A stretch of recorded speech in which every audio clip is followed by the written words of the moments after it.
ಶಿಕ್ಷಣ ಸಚಿವರು ನೋಡಲೇಬೇಕಾದ ಸುದ್ದಿ. ರಾಜ್ಯದಲ್ಲಿ ಪ್ರಾಥಮಿಕ ಶಾಲಾ ಶಿಕ್ಷಕರ ಹುದ್ದೆ ಖಾಲಿ. ವಿದ್ಯಾರ್ಥಿಗಳ ಎಂಜಿನಿಯರಿಂಗ್ ಮೆಡಿಕಲ್ ಕನಸಿಗೆ ಸರ್ಕಾರದ ತಣ್ಣೀರು. ಪ್ರಾಥಮಿಕ ಪ್ರೌಢ ಶಾಲೆಗಳಲ್ಲಿ ಕೊರತೆ ಇರೋ ಶಿಕ್ಷಕರ ಸಂಖ್ಯೆ ಎಷ್ಟು? ವರದಿಯಲ್ಲಿ ಬಯಲಾಯಿತು ಡಿಪಾರ್ಟ್ಮೆಂಟ್ನ ಸ್ಫೋಟಕ ರಹಸ್ಯ. ಪ್ರತಿಯೊಬ್ಬರ ಜೀವನದಲ್ಲಿ ಶಿಕ್ಷಣ ಮುಖ್ಯವಾಗಿರುತ್ತದೆ. ಅದರಲ್ಲೂ ಪ್ರಾಥಮಿಕ ಶಿಕ್ಷಣವೆಂದರೆ ಅತ್ಯಂತ ಮಹತ್ವದ ಹಾಗೂ ಭವಿಷ್ಯಕ್ಕೆ ಭದ್ರ ಬುನಾದಿ ಇದ್ದಂತೆ. ಮೆಡಿಕಲ್ ಹಾಗೂ ಎಂಜಿನಿಯರಿಂಗ್ ಸೇರಿದಂತೆ ಹಲವು ಪ್ರಮುಖ ಕ್ಷೇತ್ರಗಳಲ್ಲಿ ವಿದ್ಯಾರ್ಥಿಗಳು ಸಾಧನೆ ಮಾಡಲು ತಳಪಾಯವೆಂದೇ ಪರಿಗಣಿಸಲಾಗುವ ಈ ಶಿಕ್ಷಣವನ್ನು ನೀಡಲು ಶಿಕ್ಷಕರೇ ಇಲ್ಲದಿರುವ ವಿಚಾರ ಬಯಲಾಗಿದೆ. ಅಲ್ಲದೆ ಇಂತಹ ಕ್ಷೇತ್ರಗಳಲ್ಲಿ ವಿದ್ಯಾರ್ಥಿಗಳು ಹೆಸರು ಮಾಡಲು ಮುಖ್ಯವಾಗಿ ಗಣಿತ ಹಾಗೂ ವಿಜ್ಞಾನ ವಿಷಯಗಳಲ್ಲಿ ಚುರುಕಾಗಿರಬೇಕಾಗುತ್ತದೆ. ಆದರೆ ರಾಜ್ಯದಲ್ಲಿನ ಪ್ರಾಥಮಿಕ ಶಾಲೆಗಳಲ್ಲಿ ಈ ಎರಡು ವಿಷಯಗಳಿಗೆ ಸಂಬಂಧಿಸಿದ ಶಿಕ್ಷಕರ ನೇಮಕಾತಿಯೇ ನಡೆಯದಿರುವುದು ವಿದ್ಯಾರ್ಥಿಗಳಿಗೆ ಶೈಕ್ಷಣಿಕವಾಗಿ ಹಿನ್ನಡೆಯಾಗುತ್ತಿದೆ. ಈ ನಿಟ್ಟಿನಲ್ಲಿ ಸರ್ಕಾರದ ನಿರಾಸಕ್ತಿ ಎದ್ದು ಕಾಣುತ್ತಿದ್ದು, ಇದರಿಂದ ವಿಜ್ಞಾನ ಹಾಗೂ ಗಣಿತ ವಿಷಯಗಳ ಬೋಧನೆಗೆ ರಾಜ್ಯದಲ್ಲಿ ಬರೋಬ್ಬರಿ 19,072 ಶಿಕ್ಷಕರ ಕೊರತೆ ಇದೆ ಎಂಬ ಆಘಾತಕಾರಿ ವಿಚಾರ ಬಯಲಾಗಿದೆ.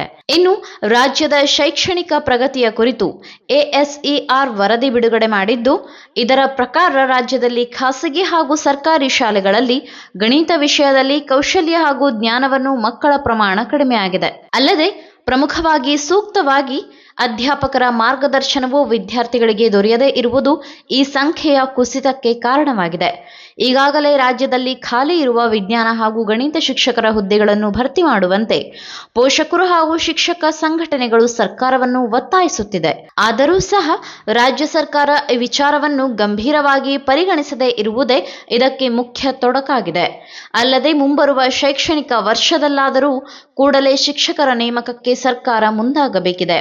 ಒಟ್ಟು ಎಷ್ಟು ಶಿಕ್ಷಕರ ಕೊರತೆ? ಇನ್ನು ಶಿಕ್ಷಕರ ಕೊರತೆ ಹಾಗೂ ಗುಣಮಟ್ಟದ ಕುರಿತು ಬಿಡುಗಡೆಯಾಗಿರುವ ವರದಿಯಲ್ಲಿ ಮುಖ್ಯವಾಗಿ 1ರಿಂದ 5ನೇ ತರಗತಿಗೆ ಗಣಿತ ಬೋಧಿಸಲು 8,452 ಶಿಕ್ಷಕರ ಕೊರತೆಯಾಗಿದೆ. ಅಲ್ಲದೆ 6ರಿಂದ 8ನೇ ತರಗತಿಗಳಿಗೆ 7,807 ಪದವೀಧರ ಪ್ರಾಥಮಿಕ ಶಾಲಾ ಶಿಕ್ಷಕರ ಕೊರತೆ ಇದೆ. ಇನ್ನು ವಿಜ್ಞಾನ ವಿಷಯಕ್ಕೆ ಸಂಬಂಧಿಸಿದಂತೆ 1,098 ಟೀಚರ್ಸ್ ಪೋಸ್ಟ್ ಖಾಲಿ ಇದೆ.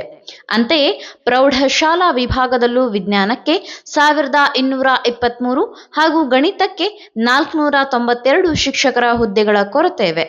ಹೀಗಾಗಿ ರಾಜ್ಯಾದ್ಯಂತ ಒಟ್ಟು 19,072 ಗಣಿತ ಹಾಗೂ ವಿಜ್ಞಾನ ಶಿಕ್ಷಕರ ಹುದ್ದೆಗಳು ಖಾಲಿ ಉಳಿದಿದ್ದು, ಇವುಗಳ ಭರ್ತಿಗೆ ರಾಜ್ಯ ಸರ್ಕಾರ ಮನಸ್ಸು ಮಾಡಬೇಕಿದೆ. ಅಲ್ಲದೆ ರಾಜ್ಯದಲ್ಲಿನ ಪ್ರಾಥಮಿಕ ಶಾಲೆಗಳಲ್ಲಿ 1,45,398 ಶಿಕ್ಷಕರ ಹುದ್ದೆಗಳಷ್ಟೇ ಭರ್ತಿಯಾಗಿದೆ. ಅಂದಹಾಗೆ ಬರೋಬ್ಬರಿ 50,067 ಪೋಸ್ಟ್ಗಳು ಬಾಕಿ ಉಳಿದಿವೆ. ಇನ್ನು ರಾಜ್ಯದ ಪ್ರೌಢಶಾಲಾ ವಿಭಾಗದಲ್ಲಿ 32,610 ಹುದ್ದೆಗಳಿಗೆ ನೇಮಕವಾಗಿದೆ. 11,796 ಹುದ್ದೆಗಳು ಖಾಲಿ ಇದೆ. ಇದರಿಂದ ರಾಜ್ಯದಲ್ಲಿ ಬಹುತೇಕ ಸರ್ಕಾರಿ ಶಾಲೆಗಳಲ್ಲಿ ಅತಿಥಿ ಶಿಕ್ಷಕರೇ ಮಕ್ಕಳ ಪಾಲಿಗೆ ಆಧಾರವಾಗಿದ್ದಾರೆ. ಯಾವ ಜಿಲ್ಲೆಗಳಲ್ಲಿ ಶಿಕ್ಷಕರ ಸಂಖ್ಯೆ ಹೆಚ್ಚಿದೆ? ಇನ್ನು ಪ್ರಾಥಮಿಕ ಶಾಲೆಗಳಿಗೆ ಈ ಹಿಂದೆ 2021-22ನೇ ಸಾಲಿನಲ್ಲಿ ಖಾಲಿ ಇದ್ದ ಪದವೀಧರ ಶಿಕ್ಷಕರ ಹುದ್ದೆಗೆ 15,000 ಜನರ ನೇಮಕದ ಕಾರ್ಯವನ್ನು ಸರ್ಕಾರ ನಡೆಸಿತ್ತು. ಅಂದಹಾಗೆ ರಾಜ್ಯದ ಯಾವ್ಯಾವ ಭಾಗದಲ್ಲಿ ಈ ಗಣಿತ ಶಿಕ್ಷಕರ ಸಂಖ್ಯೆ ಹೆಚ್ಚಾಗಿದೆ ಎನ್ನುವುದನ್ನು ನಾವು ನೋಡುವುದಾದರೆ, ರಾಯಚೂರು ಜಿಲ್ಲೆಯಲ್ಲಿ 450, ಬೆಳಗಾವಿ ಚಿಕ್ಕೋಡಿಯಲ್ಲಿ 434, ಮೈಸೂರು ಜಿಲ್ಲೆಯಲ್ಲಿ 394 ಪದವೀಧರ ಪ್ರಾಥಮಿಕ ಶಾಲಾ ಶಿಕ್ಷಕರ ಹುದ್ದೆಗಳಿದೆ. ಇನ್ನು ಇದೇ ಪ್ರದೇಶಗಳಲ್ಲಿ ರಾಯಚೂರು 129, ಕಲಬುರಗಿ 98 ಹಾಗೂ ಯಾದಗಿರಿ 92 ಶಿಕ್ಷಕರು ಇದ್ದಾರೆ. ಅಂದಹಾಗೆ ಎರಡು ವಿಷಯಗಳಿಗೆ ಸಂಬಂಧಿಸಿದಂತೆ ರಾಯಚೂರಿನಲ್ಲಿ 1,341, ಯಾದಗಿರಿಯಲ್ಲಿ 949 ಹಾಗೂ ಬೆಳಗಾವಿ ಚಿಕ್ಕೋಡಿ ಜಿಲ್ಲೆಯಲ್ಲಿ 703 ಶಿಕ್ಷಕರು ಅಧಿಕವಾಗಿದ್ದಾರೆ. ಅಂದಹಾಗೆ ಈ ಅಂಕಿ ಅಂಶಗಳ ಹೊರತಾಗಿಯೂ ಇನ್ನುಳಿದ ಜಿಲ್ಲೆಗಳಲ್ಲಿ ಗಣಿತ ಹಾಗೂ ವಿಜ್ಞಾನ ವಿಷಯಗಳಿಗೆ ಶಿಕ್ಷಕರ ನೇಮಕಕ್ಕೆ ಸರ್ಕಾರ ಗಮನ ಹರಿಸಬೇಕಿದೆ. ಒಟ್ನಲ್ಲಿ ತಮ್ಮ ಮಕ್ಕಳ ಬಗ್ಗೆ ಪೋಷಕರು ಡಾಕ್ಟರು, ಇಂಜಿನಿಯರ್ ಮಾಡುವ ಕನಸು ಕಂಡಿರುತ್ತಾರೆ. ಅದರಲ್ಲೂ ಶ್ರೀಮಂತರ ಹೊರತಾಗಿಯೂ ಬಡ ತಂದೆ ತಾಯಿಯರು ಸಹ ಈ ರೀತಿಯ ನಿರೀಕ್ಷೆಯನ್ನು ಇಟ್ಟುಕೊಳ್ಳಲು ಮುಖ್ಯ ಕಾರಣವೆಂದರೆ ಈ ಸರ್ಕಾರಿ ಶಾಲೆಗಳು ಅನ್ನೋದನ್ನು ನಾವು ಮರೆಯುವಂತಿಲ್ಲ.